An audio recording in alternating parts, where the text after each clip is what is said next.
Corruption is rife in Vietnam, and it's one of the most significant complaints we hear, whether from Vietnamese people or from foreign investors interested in doing business in Vietnam. How bad is the corruption in Vietnam? Is it worsening? It is worsening. One reason might be that those found guilty of major corruption no longer face a firing squad. That's been abolished, possibly because far too many top people might be lost. But I don't think it's really that. Corruption is just endemic, right down to the lowest level. It's a normal everyday practice for scooter riders caught for traffic infringements like speeding or illegal parking to just reach for their wallets and hand over $5 or $10, dollars not dong mind you, before just continuing on their way. I witnessed this more than once. In Hanoi, I saw a child scooter driver without a helmet pulled over. The police officer took the machine away from him and then gave it back when the young lad passed over some cash. And going up the scale, if you want anything done quickly, like a permit or planning permission, you pay in dollars or in kind. American and Australian companies have, of course, strict rules about this kind of thing, but they get round it by using consultants as facilitators. And Vietnam ran out 116th out of 145 countries in Transparency International's corruption index. Throughout 2011, a number of mass protests have emerged in the Middle East, and other countries have begun to be concerned that they could face protests too. In China, the government has used strict security measures to prevent protests. And in Vietnam, of course, the conditions for protests are there. You have wide wealth disparity, a large population that's young. You have a very strict, heavy-handed government at times, and you also have economic problems. So my question is, what is the situation with the security forces in Vietnam? Are they capable of maintaining social stability, and how restless are the people getting?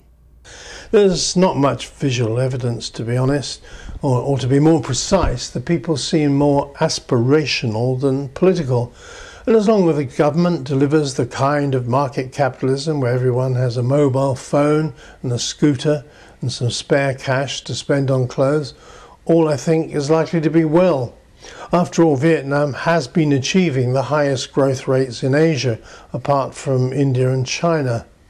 But the next 10 years will see 70 million more young and new consumers entering the market, all seeking more pay, more to spend. And I've been hearing that the government is worried that it won't be able to meet their aspirations. But then it would be difficult, if not impossible, to reverse the policies of change. The shops that are sprouted out in the big cities, they're not just there for the fat cats and the tourists. They appeal increasingly to affluent young professionals whose earnings are a world apart from the rice farmers, thus creating a massive divide between rich and poor. The government is worried also about social networks too. While internet access is widespread and cheap, some sites are off the air, connections to the BBC are patchy, and I could never access Facebook. But there doesn't seem to be any groundswell movement for a change of government, and the communists will be re-elected in July. And although it's a one-party system, there are many influences and voices with debate on policy and national affairs. Colin, you've traveled up and down Vietnam on Highway 1. You've seen the highlands, you've seen the Mekong Delta.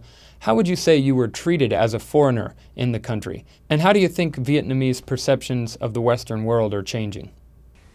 Matt, that was a surprise. There was no hostility at all. Indeed, I was treated with warmth and courtesy everywhere I went, even when they weren't trying to sell you something. Most interesting of all, there was none of the latent anti-Americanism you tend to encounter when you travel in the Middle East and many parts of Europe. The young Vietnamese in particular seemed outward-looking, refreshingly curious. There's big competition to get into the only fully foreign-owned university, RMIT, built on a new campus on the outskirts of Saigon, despite the expense of going there.